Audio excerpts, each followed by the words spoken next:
ये लोगों नूं समाजिक अते आर्थिक तौर दे उत्ते तुसीं बराबर ना कीता तां मेरे ही लोग मेरे बनाए हुए संविधान दीआं धज्जियां उड़ा देणगे। कि बाबा साहब डॉक्टर अंबेडकर की चेतावनी सी। क्या असीं जाणदे कि बाबा साहब डॉक्टर अंबेडकर दे साडे लई की चैलेंज सी?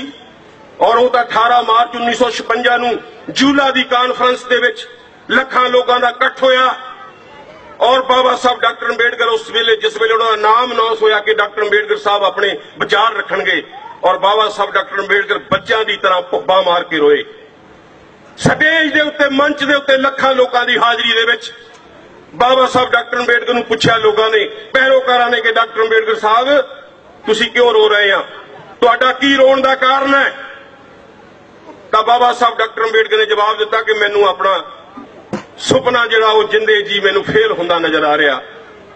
आ लड़कों की भीड़ मैं तो सोचा सी कि अपने समाज दियां बहु बेटियां दे लई, अपने समाज के भरावां दे लई ये लोग जिहड़े आ, ये बाबू लोग जिहड़े आ उन्हां नूं तैयार करनगे, उन्हां नूं दिमागी तौर पर तैयार करके और वो इस देश दे विच एक लेबर पार्टी नूं जन्म देणगे और इस देश की सत्ता दे उत्ते जाणगे। बाबा साहब डॉक्टर अंबेडकर बच्चों की तरह रोए, भुब्बा मार के रोए। फिर बाबा साहब डॉक्टर अंबेडकर ने नाल ये गल कही कि मैं अपने पैरोकारां नूं ये गल कहना चाहना कि जे तुसीं कुछ होर ना कर सके तां घट तो घट इन्ना जरूर करना, जिहड़े कारबे नूं मैं बड़ी मुश्किल दे नाल हनेरे युग दे विचों कढ के लैके आया इत्थे तक, जे तुसीं इहनूं मंजिल ते नहीं लिजा सकदे, उन्होंने अपने पैरोकारां नूं कहा, तां घट्टो घट इस कारबा नूं इत्थों पिछे ना जाण दिओ, क्योंकि हजारां साल लगे इस कारवाई नूं हनेरे खूह दे विचों कढण दे लई। बाबा साहब डॉक्टर अंबेडकर नूं इस गल दी चिंता सी, क्योंकि जदों बाबा साहब डॉक्टर अंबेडकर दे तीसरे बच्चे दी मौत हुई तां बाबा साहब डॉक्टर अंबेडकर दे कोल बच्चे दी लाश दे उत्ते कफन देण लई पैसे नहीं सन। और बाबा साहब डॉक्टर अंबेडकर दी पत्नी ने रामाबाई ने, जिहड़ी उन्हें अपने तन दे उत्ते साड़ी पहनी हुई सी, ओदा तीसरा हिस्सा पाड़ के अपनी पहनी हुई साड़ी दा अपने बच्चे दे लाश दे उत्ते कफन दिता सी। असीं की समझे कि जिहड़ियां तकदीरां इवें बदलदियां आ। जिस बाबा साहब डॉक्टर अंबेडकर दे 5 बच्चों विचों 4 बच्चे भुख के कारण मर गए, दवाई के दुख तो मर गए। 1935 दे विच बाबा साहब डॉक्टर अंबेडकर दी पत्नी दवाई के दुख तो मर गई। और जदों बाबा साहब डॉक्टर अंबेडकर की पत्नी दवाई के दुख तो मरी तो बाबा साहब डॉक्टर अंबेडकर 1 हफ्ता कमरे के अंदर बंद होके कुंडा ला के 1 हफ्ता दिन रात लगातार रोंदे रहे। बाबा साहब डॉक्टर अंबेडकर नूं 7 दिनों बाद जदों मिन्नतां तरले करके उन्होंने कोलों कुंडा कलवाया तो बाबा साहब डॉक्टर अंबेडकर नूं उन्होंने पैरोकारां ने पूछा, बाबा साहब क्यों निराश है, की कारण है? तो बाबा साहब अंबेडकर ने भुब्बा मार के कहा कि मैं अपनी पत्नी का कातल है। उन्होंने पूछा क्यों, वो तो बीमारी ना मरे आ। तो बाबा साहब डॉक्टर अंबेडकर ने कहा कि उस औरत ने मैनू कदे जिंदगी च शिकायत नहीं की कि बच्चे लिए दवाई चाहिए आ, घर विच आटा नहीं है, घर दे विच दुध नहीं है, घर दे विच पत्ती नहीं है। मैनू जिंदगी च कदे इस औरत ने मैनू बीमार है दवाई चाहिए अपने लिए। मैनू एक बाबा साहब डॉक्टर अंबेडकर के समकाली ने दसिया कि जदों बाबा साहब अंबेडकर बारट ला करके आए इंग्लैंड तो लंडन तो, वो कहते असी बॉम्बे दे एयरपोर्ट तो डॉक्टर अंबेडकर साहब नूं असी रिसीव किया और बाबा साहब डॉक्टर अंबेडकर ने लंबा गौन पाया होया सी, जिहड़े ब्रेस्टर पहनदे आ, सिर दे उत्ते हैट लिया होया सी। इहनूं यार पासे करो।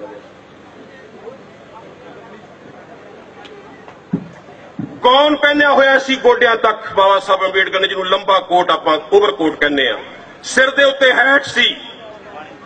वो बंदा कहंदा समकाली बाबा साहब डॉक्टर अंबेडकर दा कि जदों असीं डॉक्टर अंबेडकर साहब नूं रिसीव करके असीं घरे लैके आए, अंदर बैठे उन्हां दे घर, जिउं ही असीं बैठे इन्ने नूं बाबा साहब डॉक्टर अंबेडकर दी पत्नी रामाबाई सिर ते टोकरे दे विच पाथियां दा टोकरा लैके अंदर दाखल हुई।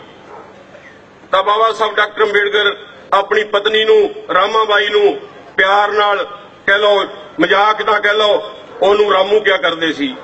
वो कहते अरे वे रामू इधर देख मेरी तरफ, मैं बैरिस्टर बन गया हूं, मैं बार एट लॉ करके आया हूं, मैंने हैट पहन रखा है, मैंने गाउन डाल रखा है, मैं अब बड़ा साहब बन गया, तू अभी तक पाथिए उठा रही है? ਤੇ ਉਹ ਬਾਬਾ ਸਾਹਿਬ ਦਾ ਸਮਕਾਲੀ ਕਹਿੰਦਾ, ਪਤਾ ਉਹਨੂੰ ਜਵਾਬ ਕਹਿ ਦਿੱਤਾ ਬਾਬਾ ਸਾਹਿਬ ਅੰਬੇਡਕਰ ਦੀ ਪਤਨੀ ਨੇ, ਕਹਿੰਦੀ अरे साहब अगर मैं एक एक पाथी इकट्ठी करके बेच करके मैं आपको ना बेचती पढ़ने के लिए फीस के लिए तो आप बैरिस्टर नहीं बन सकते थे। ये कुर्बानियां बाबा साहब डॉक्टर अंबेडकर दी पत्नी 1935 ਦੇ ਵਿੱਚ ਉਹਨਾਂ ਨੂੰ ਵਿਛੋੜਾ ਦੇ ਗਈ और बाबा साहब डॉक्टर अंबेडकर ਨੂੰ ਉਹਨਾਂ ਦੇ ਪੈਰੋਕਾਰਾਂ ਨੇ ਉਹਨਾਂ ਨੇ ਸਿਰ ਮਨਾ ਕੇ ਸਿਰ ਦੇ ਵਿੱਚ ਜਿੱਦਾਂ ਉਸ ਤਰ੍ਹਾਂ ਫਰਾ ਲਈਏ ਸਾਫ਼ ਕਰਾ ਦਈਏ ਪਗਮਾ ਕੱਪੜਾ ਸੂਟ ਪਹਿਨ ਲਿਆ ਬਾਬਾ ਸਾਹਿਬ ਅੰਬੇਡਕਰ ਨੇ ਆਪਣੀ ਪਤਨੀ ਦੇ ਵਿਜੋਗ ਵਿੱਚ ਕਿ ਮੈਂ ਹੁਣ ਸਭ ਕੁਝ ਛੱਡ ਕੇ ਮੈਂ ਕਿਸੇ ਦਰਕਨਾਰ ਕਿਤੇ ਬੈਠ ਜਾਵਾਂਗਾ ਜਾ ਕੇ। ਤਾਂ ਫਿਰ ਬਾਬਾ ਸਾਹਿਬ ਅੰਬੇਡਕਰ ਦੇ ਪੈਰੋਕਾਰਾਂ ਨੇ ਬਾਬਾ ਸਾਹਿਬ ਦੇ ਪੈਰ ਫੜੇ ਮਿੰਟ ਤਰਲੇ ਕੀਤੇ ਕਿ ਬਾਬਾ ਸਾਹਿਬ ਤੁਸੀਂ ਤਾਂ ਕਿਨਾਰਾ ਕਰ ਜਾਓਗੇ, ਇਹ ਸਮਾਜ ਦਾ ਕੀ ਬਣੇਗਾ, ਇਹਨਾਂ ਨੂੰ ਕੌਣ ਪੁੱਛੇਗਾ, ਇਹਨਾਂ ਦੀ ਬਾਹ ਕੌਣ ਫੜੇਗਾ।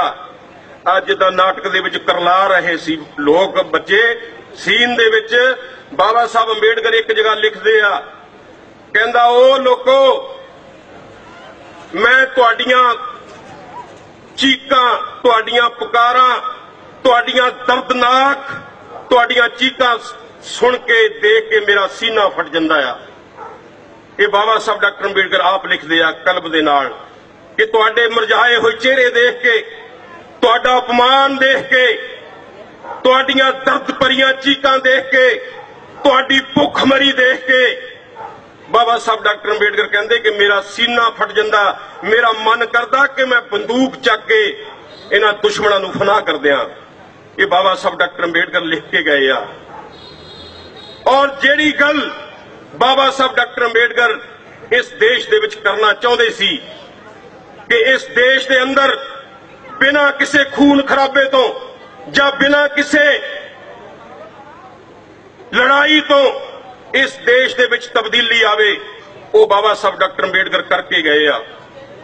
ਮੈਂ ਦਾਅਵੇ ਨਾਲ ਕਹਿ ਸਕਦਾ ਕਿ ਦੁਨੀਆ ਦੇ ਵਿੱਚ ਜਿੰਨੇ ਵੀ ਮਹਾਨ ਲੋਕ ਹੋਏ ਆ, ਚਾਹੇ ਕੋਈ ਹੋਵੇ, ਚਾਹੇ ਸਾਡੇ ਗੁਰੂ ਰਹਿਬਰ ਹੋਏ ਆ, ਆਪਣੀ ਜ਼ਿੰਦਗੀ ਦੇ ਵਿੱਚ ਕੋਈ ਵੀ ਮਹਾਨ ਬੰਦਾ ਆਪਣੀ ਜ਼ਿੰਦਗੀ 'ਚ ਕੁਝ ਨਹੀਂ ਕੋਈ ਕਰ ਸਕਿਆ। ਇੱਕੋ ਹੀ ਇੱਕ ਸ਼ਖਸੀਅਤ ਹੈ, ਇੱਕੋ ਹੀ ਇੱਕ ਰਹਿਬਰ ਹੈ ਬਾਬਾ ਸਾਹਿਬ ਡਾਕਟਰ ਅੰਬੇਡਕਰ, ਜਿਨ੍ਹਾਂ ਨੇ ਥਾਲੀ ਦੇ ਵਿੱਚ ਪਰੋਸ ਕੇ ਤੁਹਾਨੂੰ ਇਹ ਰਾਜਨੀਤਿਕ ਬਰਾਬਰਤਾ ਲੈ ਕੇ ਦਿੱਤੀ ਹੈ। ਇਕੱਲੇ ਬਾਬਾ ਸਾਹਿਬ ਡਾਕਟਰ ਅੰਬੇਡਕਰ ਪੂਰੀ ਦੁਨੀਆ, ਪੂਰੇ ਵਿਸ਼ਵ ਦੇ ਵਿੱਚ ਇੱਕੋ ਹੀ ਰਹਿਬਰ ਇਨਸਾਨ ਹੋਏ ਆ ਜਿਨ੍ਹਾਂ ਨੇ ਆਪਣੀ ਜ਼ਿੰਦਗੀ ਵਿੱਚ ਇੱਕ ਥਾਲ ਦੇ ਵਿੱਚ ਜਿੱਦਾਂ ਪਰੋਸ ਕੇ ਖਾਣਾ ਦੇਈਦਾ ਆ, ਇਸ ਤਰ੍ਹਾਂ ਉਹਨਾਂ ਨੇ ਸਾਨੂੰ ਇਹ ਹੱਕ ਜਿਹੜੇ ਆ ਪਰੋਸ ਕੇ ਲੈ ਕੇ ਦਿੱਤੇ। ਇਹ ਬਾਬਾ ਸਾਹਿਬ ਡਾਕਟਰ ਅੰਬੇਡਕਰ ਦੇ ਹਿੱਸੇ ਆਇਆ, ਕਿਸੇ ਹੋਰ ਦੇ ਹਿੱਸੇ ਨਹੀਂ ਆਇਆ। ਇੱਕ ਜ਼ਿਕਰ ਮੈਂ ਹੋਰ ਕਰਨਾ ਚਾਹਨਾ, ਬਾਬੂ ਮੰਗੂ ਰਾਮ ਮੁੱਗੋਵਾਲੀਆ ਜੀ ਜਿਨ੍ਹਾਂ ਨੇ ਆਦ ਧਰਮ ਮੰਡਲ ਦੀ ਲਹਿਰ ਚਲਾਈ 1926 ਦੇ ਵਿੱਚ। ਔਰ ਮੈਂ ਇਹ ਵੀ ਸਮਝ ਜਾਣਦਾ ਕਿ ਅਗਰ ਬਾਬੂ ਮੰਗੂ ਰਾਮ ਪੰਜਾਬ ਦੇ ਵਿੱਚ ਆਦ ਧਰਮ ਮੰਡਲ ਦੀ ਲਹਿਰ ਨਾ ਚਲਾਉਂਦੇ ਤਾਂ ਬਾਬਾ ਸਾਹਿਬ ਡਾਕਟਰ ਅੰਬੇਡਕਰ ਸ਼ਾਇਦ ਹੀ ਨੈਸ਼ਨਲ ਆਗੂ ਨਹੀਂ ਸੀ ਬਣ ਸਕਦੇ। ਇਹ ਮੇਰੀ ਪੜ੍ਹਾਈ ਕਹਿੰਦੀ, ਮੇਰੀ ਸਮਝ ਕਹਿੰਦੀ, ਤੁਹਾਡੀ ਸਮਝ ਕਿੱਥੇ ਖੜੀ ਮੈਂ ਨਹੀਂ ਕਹਿ ਸਕਦਾ। ਅਗਰ ਬਾਬੂ ਮੰਗੂ ਰਾਮ ਦੀ ਜਿਹੜੀ ਉਹ ਲਹਿਰ ਸੀ ਆਦ ਧਰਮ ਮੰਡਲ ਦੀ, ਕਿਉਂਕਿ ਜਦੋਂ ਲੰਡਨ ਦੀਆਂ ਗੋਲਮੇਜ ਕਾਨਫਰੰਸਾਂ ਦੇ ਵਿੱਚ ਜਦੋਂ ਬਾਬਾ ਸਾਹਿਬ ਡਾਕਟਰ ਅੰਬੇਡਕਰ ਇੰਗਲੈਂਡ ਗਏ ਆ, ਤਾਂ ਜਦੋਂ ਉੱਥੇ ਗਾਂਧੀ ਨੇ ਸਵਾਲ ਖੜਾ ਕੀਤਾ ਕਿ ਮੈਂ ਪੂਰੇ ਹਿੰਦੁਸਤਾਨ ਦਾ ਲੀਡਰ ਆ ਹਿੰਦੂਆਂ ਦਾ, ਡਾਕਟਰ ਅੰਬੇਡਕਰ ਕਿਸੇ ਕੌਮ ਦਾ ਲੀਡਰ ਨਹੀਂ, ਇਹਨੂੰ ਲੰਡਨ ਦੀ ਗੋਲਮੇਜ ਕਾਨਫਰੰਸ ਵਿੱਚ ਬੋਲਣ ਦਾ ਸਮਾਂ ਨਹੀਂ ਮਿਲਣਾ ਚਾਹੀਦਾ। ਤਾਂ ਅੰਗਰੇਜ਼ਾਂ ਨੇ ਬਾਬਾ ਸਾਹਿਬ ਡਾਕਟਰ ਅੰਬੇਡਕਰ ਨੂੰ ਪੁੱਛਿਆ ਕਿ ਅੰਬੇਡਕਰ ਸਾਹਿਬ ਆ ਗਾਂਧੀ ਕੀ ਕਹਿ ਰਿਹਾ? ਕਹਿੰਦਾ ਜੀ ਇਹਦਾ ਕੀ ਆ, ਇਹ ਤਾਂ ਸਿਰ ਫਿਰ ਆਦਮੀ ਆ, ਤੁਸੀਂ ਇਹ ਗੱਲ ਲੋਕਾਂ ਨੂੰ ਪੁੱਛੋ ਜਾਂ ਮੇਰੇ ਸਮਾਜ ਨੂੰ ਪੁੱਛੋ ਕਿ ਤੁਹਾਡਾ ਲੀਡਰ ਕੌਣ ਹੈ, ਤੁਹਾਡਾ ਲੀਡਰ ਗਾਂਧੀ ਹੈ ਜਾਂ ਤੁਹਾਡਾ ਲੀਡਰ ਡਾਕਟਰ ਅੰਬੇਡਕਰ ਹੈ। ਤਾਂ ਅੰਗਰੇਜ਼ਾਂ ਨੇ ਇੱਕ ਅਧਿਆਦੇਸ਼ ਜਾਰੀ ਕੀਤਾ, ਜਿਹੜੇ ਦਲਿਤ ਲੋਕ ਸੀ, ਅਛੂਤ ਲੋਕ ਸੀ, ਉਹਨਾਂ ਨੂੰ ਕਿਹਾ, ਉਹਨਾਂ ਤੋਂ ਪੁੱਛਿਆ ਕਿ ਤੁਸੀਂ ਟੈਲੀਗ੍ਰਾਮਾਂ ਰਾਹੀਂ ਦੱਸੋ ਕਿ ਤੁਹਾਡਾ ਲੀਡਰ ਕੌਣ ਹੈ, ਗਾਂਧੀ ਹੈ ਜਾਂ ਤੁਹਾਡਾ ਲੀਡਰ ਡਾਕਟਰ ਅੰਬੇਡਕਰ ਹੈ। ਗਾਂਧੀ ਦੇ ਹੱਕ ਦੇ ਵਿੱਚ ਸਿਰਫ 3 ਟੈਲੀਗ੍ਰਾਮਾਂ ਗਈਆਂ। ਗੁਰਵੰਤਾ ਸਿੰਘ ਸੀ, ਇੱਕ ਪ੍ਰਿਥੀ ਸਿੰਘ ਯਾਰ ਸੀ ਰੋਪੜ ਤੋਂ, ਇੱਕ ਜਗਜੀਵਨ ਰਾਮ। बाबा साहब डॉक्टर अंबेडकर के हक दे विच, क्योंकि उस वेले लोगों को धन दौलत भी नहीं सी हुंदा, और बाबा साहब डॉक्टर अंबेडकर की इस गल नूं समझ के बाबू मंगू राम ने लोगों दे घरां दे विच जाके उन्होंने कहा, लोगो वो अपने 2-2 डंग का आटा बेच दिओ, भुखे रह लो, भुखे रह लो, 2-2 डंग का पीपे का आटा बेच दिओ, पर डॉक्टर अंबेडकर के हक दे विच टैलीग्रामां भेजो इंग्लैंड नूं जे तुसीं कोई सुख का दिन देखना चाहते हैं। बाबा साहब डॉक्टर अंबेडकर नूं लंडन दे विच जदों हजारां टैलीग्रामां लोगों ने भेजियां, तां जाके अंग्रेजां ने फैसला लिया कि हाँ वाकई डॉक्टर अंबेडकर जिहड़ा आ वो अपने समाज का जिहड़ा दलित अछूत समाज का जिहड़ा ये लीडर है, गांधी झूठ बोल रहा। डॉक्टर अंबेडकर साहब और उहदे विच सब तो बड़ा जिहड़ा हथ सी उस गल दे विच वो बाबू मंगू राम मोगोवालिया और उहदी लहर दा सी। ते जदों 24 सितंबर 1932 नूं जदों गांधी दे विच, क्योंकि अंग्रेजां ने सानू अधिकार दिता सी सैपरेट इलैक्टोरल सिस्टम दा कि तुसीं वखरा अधिकार होएगा, तुहानू तुसीं अपना उम्मीदवार खड़ा करोगे, तुसीं उहनूं जिताओगे, तुहाडीआं वोटां होणगीआं, तुहाडा उम्मीदवार होएगा। गांधी ने सोचा ये तो मर गए, गांधी ने सोचा मर गए, असीं तां एक डॉक्टर अंबेडकर नहीं सांभिया जांदा, और गांधी ने पूने की जरबदा जेल दे विच मरण वर्त रख दिता कि मैं इन्हां अधिकारां दे खिलाफ भुखा रह के मर जावांगा। ते उधर डॉक्टर अंबेडकर साहब नूं धमकियां मिलनियां शुरू हो गईयां कि जे गांधी मर गया तो डॉक्टर अंबेडकर असीं तैनूं मार देंगे। तो डॉक्टर अंबेडकर साहब ने जवाब दिता अखबारां राहीं भी मैं तो कसम खा के चलिया सी भी जे मैं अपने लोगों दी गुलामी दी बेड़ियां ना तोड़ सकिया मैं अपने आप नूं गोली मार के मर जागा। मैं अपने लोगों नूं हक लैके दे दित्ते, तुसीं मैनूं खंभे ना पुट्ठा लटका दिओ, तुसीं मैनूं गोली मार दिओ, मेरा नहीं तुसीं कुछ भी कर सकते। फिर गांधी दी घरवाली कस्तूरबा गांधी बाबा साहब डॉक्टर अंबेडकर दे कोल गई, अपने सिर दी चुन्नी ला के उन्हां दे पैरां ते रखी कि डॉक्टर अंबेडकर साहब जे तुसीं गांधी नाल समझौता ना कीता गांधी ने मर जाना, तेरी भैन ने रंडी हो जाना। बाबा साहब डॉक्टर अंबेडकर कहंदा तू एक रंडी हुन्नी है भैन, उधर मेरियां करोड़ां भैणां जिहड़ियां ओह सुहागणा हुंदियां, मैं तैनूं कल्ली दी रंडेपे नूं मैं रंड पुणे नूं की करां। गांधी दा मुंडा देवदास गांधी मूंह च घाह दी तिड़ पा के बाबा साहब डॉक्टर अंबेडकर दे अगे जाके पोबा मार के रोया, मेरे बापू नूं बचा ला। डॉक्टर अंबेडकर साहब नूं जदों लास्ट विच बाबा साहब अंबेडकर नहीं मन्ने तां बाबा साहब डॉक्टर अंबेडकर नूं जनूनी लोगों ने खून दे नाल लैटर लिख के भेजा, 24 घंटे का अल्टीमेटम दिता कि डॉक्टर अंबेडकर जे तू 24 घंटिया में गांधी नाल समझौता ना किया फिर डॉक्टर अंबेडकर असीं तैनूं नहीं कुछ कहांगे, फिर असीं तेरियां अखां सामने तेरा सारा समाज साड़ के मार देंगे। बाबा साहब डॉक्टर अंबेडकर वो चिट्ठी धमकी वाली लैके जिहड़ा वायसराय सी भारत दा राजा सी अंग्रेज कोल गए, कहंदे वायसराय साहब आ मैनूं धमकी मिली आ, मैं अपने लोगों नूं मरदा नहीं देख सकदा अखां दे सामने। इन्हां ने अजे तक इन्हां ने जिंदगी नहीं देखी कि जिंदगी की हुंदी है। जे जिंदगी तो पहला मौत मिल गई तां वायसराय ने कहा डॉक्टर अंबेडकर साहब नूं दलील दित्ती कि अंबेडकर साहब तुहानूं भी जिद नहीं करनी चाहिए, ये लड़ाई आ संघर्ष है चलते रहिंदे आ, अज इन्ना प्राप्त होया कल नूं इन्ना प्राप्त होया। उन्हें कहा कि असीं तुहाडी मदद माड़ी मोटी शहरां 'च तां कर सकदे आ, साडे कोल उन्नी फोर्स पुलिस नहीं कि असीं तुहाडी पिंडां विच राखी कर सकीए। तो वायसराय ने कहा कि डॉक्टर अंबेडकर साहब नूं तुहानूं भी मन लेना चाहिए। तो डॉक्टर अंबेडकर साहब नूं मजबूर होकर 24 सितंबर 1932 नूं शाम के 5 बजे पुणे की जरबदा जेल दे विच बाबा साहब अंबेडकर ने रो के और गांधी नूं यह गल कही कि तुसीं मैनूं फांसी दे फट्टे ते लम्मा पा दिंदे पुट्ठा, मैनूं खंभे ना लटका दिंदे, मैं कदे भी समझौता ना करदा, पर मैं अपने लोगों नूं अपने अखां सामने सड़दा मरदा नहीं देख सकदा। इदां दा लीडर नेता कोई हो सकदा? ਲੱਖਾਂ ਲੋਕ ਮਰਵਾ ਦਿੰਦੇ ਆ, ਲੱਖਾਂ ਲੋਕ ਮਰਵਾ ਦਿੰਦੇ ਆ। ਅੱਜ ਜਦੋਂ ਸਨ 47 ਦੇ ਵਿੱਚ ਪਾਕਿਸਤਾਨ ਬਣਿਆ ਰੌਲੇ ਪਏ ਆ, 10 ਲੱਖ ਲੋਕ ਮਰੇ ਅਦਲਾ ਬਦਲੀ ਦੇ ਵਿੱਚ, ਅਦਲਾ ਬਦਲੀ ਦੇ ਵਿੱਚ 10 ਲੱਖ ਲੋਕ ਮਰੇ 1947 ਦੇ ਰੌਲਿਆਂ ਦੇ ਵਿੱਚ। ਬਾਬਾ ਸਾਹਿਬ ਡਾਕਟਰ ਅੰਬੇਡਕਰ ਨੇ ਆਲ ਇੰਡੀਆ ਰੇਡੀਓ ਤੋਂ ਬੋਲਦਿਆਂ ਆਪਣੀ ਸਪੀਚ ਦਿੱਤੀ, ਗੱਲ ਕਹੀ ਕਿ ਉਹ ਗੁੰਡਿਓ ਜੇ ਕਿਸੇ ਨੇ ਮੇਰਾ ਇੱਕ ਵੀ ਬੰਦਾ ਮਾਰਿਆ ਤਾਂ ਮੈਂ ਇੱਕ ਦੇ ਬਦਲੇ 14 ਮਾਰਾਂਗਾ। और किसी का बाल नहीं बंगा होया सन 47 विच रौलियां दे विच। और बाबा साहब डॉक्टर अंबेडकर जिहड़े लोग साडे पाकिस्तान दे विच रह गए सी, क्योंकि वो चाहते सी पाकिस्तानी भी चाहते सी रहणगे घट गिणती जिन्हां तो गुलामी करवावांगे, ते इधर गांधी नेहरू ये सोचते सी उन्नी नफरी घटूगी इन्हां दी रहण उधर ਤਾਂ ਬਾਬਾ ਸਾਹਿਬ ਅੰਬੇਡਕਰ ਆਪ ਮਹਾਰ ਰੈਜੀਮੈਂਟ ਦੇ ਫੌਜੀਆਂ ਨੂੰ ਨਾਲ ਲੈ ਕੇ ਪਾਕਿਸਤਾਨ ਦੇ ਵਿੱਚੋਂ 10 ਲੱਖ ਲੋਕਾਂ ਨੂੰ ਕੱਢ ਕੇ ਲੈ ਕੇ ਆਏ ਉਸ ਗੁਲਾਮੀ ਦੇ ਵਿੱਚੋਂ।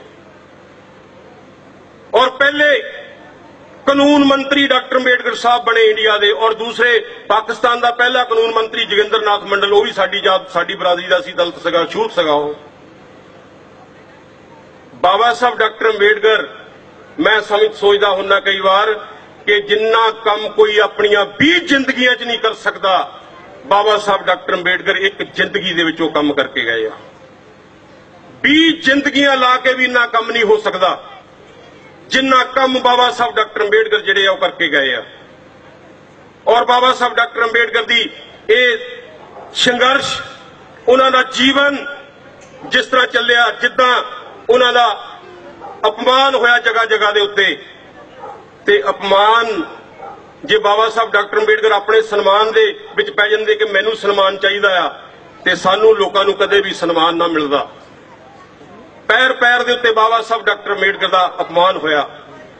ਔਰ ਜਦੋਂ 1935 ਦੇ ਵਿੱਚ ਸਮਝੌਤਾ ਹੋਇਆ, ਜਦੋਂ ਪੂਨਾ ਪੈਕਟ ਦੇ ਉੱਪਰ ਦਸਤਖਤ ਹੋਏ, ਔਰ ਬਾਬਾ ਸਾਹਿਬ ਅੰਬੇਡਕਰ ਨੇ ਜਦੋਂ ਦਸਤਖਤ ਕੀਤੇ, ਜਿੱਦਾਂ ਜੱਜ ਫਾਂਸੀ ਦੇ ਕੇ ਕਿਸੇ ਨੂੰ ਆਪਣੀ ਕਲਮ ਤੋੜ ਦਿੰਦਾ ਹੈ ਨਾ, ਤਾਂ ਡਾਕਟਰ ਅੰਬੇਡਕਰ ਸਾਹਿਬ ਨੇ ਪੂਨਾ ਪੈਕਟ ਦੇ ਉੱਤੇ ਦਸਤਖਤ ਕਰਕੇ ਆਪਣੀ ਕਲਮ ਦੀ, ਆਪਣੇ ਪੈਨ ਦੀ ਨਿੱਬ ਤੋੜ ਦਿੱਤੀ ਕਿ ਮੈਂ ਆਪਣੇ ਲੋਕਾਂ ਦੇ ਨਾਲ ਬਹੁਤ ਵੱਡਾ ਧੋਖਾ ਕਰ ਰਿਹਾ ਔਰ ਧੋਖਾ ਹੋ ਰਿਹਾ ਮੇਰੇ ਲੋਕਾਂ ਦੇ ਨਾਲ। ਅਸੀਂ ਕਦੇ ਸਮਝਿਆ, ਅਸੀਂ ਕਦੇ ਜਾਣਿਆ ਧੋਖਾ ਕੀ ਸੀ? ਕਿ ਜਿਹੜਾ ਉਹ ਵੱਖਰਾ ਚੋਣ ਅਧਿਕਾਰ ਸੀ ਸਾਨੂੰ ਦਿੱਤਾ ਸੀ ਅੰਗਰੇਜ਼ਾਂ ਨੇ, ਤਾਂ ਉਹ ਅਧਿਕਾਰ ਗਾਂਧੀ ਨੇ ਮਰਨ ਵਰਤ ਰੱਖ ਕੇ ਖੋਹ ਲਿਆ। ਰਿਜ਼ਰਵ ਸੀਟ ਦੇਤੀ, ਰਿਜ਼ਰਵ ਵੋਟ ਖੋਲੀ ਸਾਡੇ ਕੋਲੋਂ। ਰਿਜ਼ਰਵ ਸੀਟ ਕੀ, ਜਿੰਨੇ ਰਿਜ਼ਰਵ ਤੋਂ ਚੁਣ ਕੇ ਐਮਐਲਏ ਐਮਪੀ ਜਾਂਦੇ ਆ। ਔਰ ਜਿਸ ਸਮਾਜ ਦੇ ਸ਼ਡਿਊਲ ਕਾਸਟ ਸਮਾਜ ਦੀ ਜੇ ਆਪਾਂ ਗੱਲ ਕਰੀਏ, ਉਹਨਾਂ ਦੇ 130 ਐਮਪੀ ਚੁਣ ਕੇ ਜਾਂਦੇ ਆ ਪਾਰਲੀਮੈਂਟ ਵਿੱਚ। ਜੇ 55 ਮੈਂਬਰ ਪਾਰਲੀਮੈਂਟ ਇੱਕ ਰੈਜੂਲੇਸ਼ਨ ਕਰਕੇ ਲੋਕ ਸਭਾ ਦੇ ਸਪੀਕਰ ਦੀ ਮੇਜ਼ ਤੇ ਰੱਖ ਦੇਣ, ਤਾਂ ਪਾਰਲੀਮੈਂਟ ਦੀ ਕਾਰਵਾਈ ਠੱਪ ਹੋ ਕੇ ਉਹਦੀ ਗੱਲ ਸੁਣਨੀ ਪੈਂਦੀ ਆ, ਉਸ ਰੈਜੂਲੇਸ਼ਨ ਦੇ ਉੱਤੇ ਚਰਚਾ ਕਰਵਾਉਣੀ ਪੈਂਦੀ ਆ। ਚਾਹੀਦੇ 55 ਆ ਤੇ ਹੈਗੇ 130 ਆ। ਜਿਸ ਸਮਾਜ ਦੇ